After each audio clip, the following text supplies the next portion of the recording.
प्रसिद्ध फिल्म अभिनेता एवं कोरोना फाइटर सोनू सूद के साथ नजर आ रही यह शख्सियत इंदौर के समाज सेवी हैं प्रकाश राजदेव। इंदौर आए सोनू सूद को श्री राजदेव द्वारा कोरोना काल के अलावा तमाम मौकों पर की जाने वाली सेवा की जानकारी मिली तो उन्होंने उनकी पीठ थपथपाते हुए इस पुनीत कार्य को निरंतर जारी रखने की बात कही। वाकई में प्रकाश राजदेव पर सेवा का जज्बा और जुनून है। इंसानी नहीं मूक पशु पक्षियों का भी वे ख्याल रखते हैं और इसी के तहत गर्मी के भीषण मौसम में पक्षियों के दाना पानी की व्यवस्था के साथ निशुल्क सकोरे बांटने का भी अभियान चला रखा है।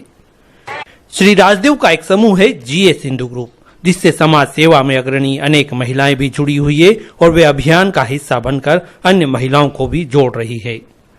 हाल ही में खंडवा रोड के समीप पीस पॉइंट स्थित गणेश उद्यान में इलाके की महिलाओं को आमंत्रित कर उन्हें और बच्चों को सकोरे भेंट किए।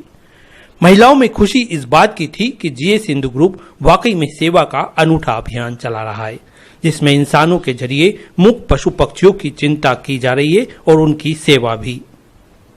जो हम सब बोल तो नहीं पाते, हम इनको भर भर के रख दे तो हर प्रत्येक व्यक्ति के घर के ऊपर ये रहेगा तो शायद कोई भी प्यासा रहने से वंचित नहीं रहेगा। और ये बहुत ही अच्छा नेक काम है। आप सभी जगह इसको फैलाएं और सभी जगह दें और जो भी है अपने प्रयास से भी स्वयं कर सकता है। ग्रुप के संरक्षक प्रकाश राजदेव का मानना है कि महिलाएं किसी भी जिम्मेदारी को ज्यादा गंभीरता से निभाती है। ऐसे में वुमेन्स ग्रुप की श्रीमती पायल माखीजा, नीलू चौधरी, साक्षी सचदेव, पूजा सावलानी, अभिलाषा तिवारी को इस अभियान का सहभागी बनाया।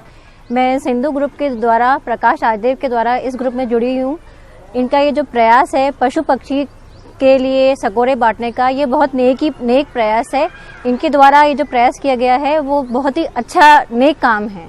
मैं इनके द्वारा जुड़ी हूँ, मुझे बहुत अच्छा लगा पशु पक्षी के लिए जो कार्य, पानी पीने का, पक्षियों के लिए दाना देने का। यहाँ मौजूद अनेक महिलाओं ने भी अपनी सहभागिता सुनिश्चित करने के लिए ग्रुप से जुड़ने की इच्छा जाहिर की। वहीं सेवा के इन कार्यों से अन्य महिलाओं को प्रेरित करने की भी बात कही। क्योंकि इंसान की भाषा समझ सकता है, लेकिन पशु पक्षी की भाषा समझना बहुत मुश्किल है और हमारा यह प्रयास उनकी भाषा तक पहुंचाने का है कि हमें प्यास लगती है, हम बोल सकते हैं, बोल सकते हैं, लेकिन पशु पक्षी नहीं बोल सकते। तो यह प्रयास मैं चाहती हूँ कि हर कोई करे और आगे आए, खास करके नई पीढ़ी जो आज पता नहीं कौन सी चकाचौंध में धुंध है, उन्हें भी ये समझना चाहिए, ये हमारी जिम्मेदारी है। तो थोड़ा थोड़ा यदि हर जने अपने अपने घर में अगर ऐसी व्यवस्था करेंगे तो इनका बेजुबान जानवरों की भी थोड़ी व्यवस्था हो पाएगी।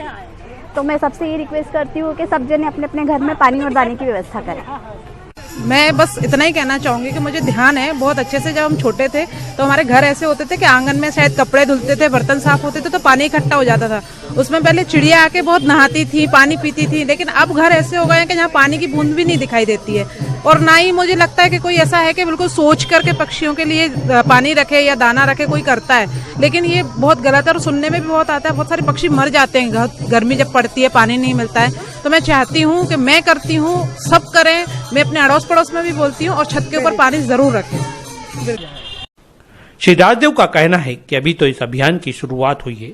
शहर के विभिन्न कॉलोनी मोहल्ले जहां के बाग बगीचों या मुंडेरों पर पक्षियों की आवाजाही होती है, वहां सकोरे बांटने का अभियान निरंतर जारी रहेगा।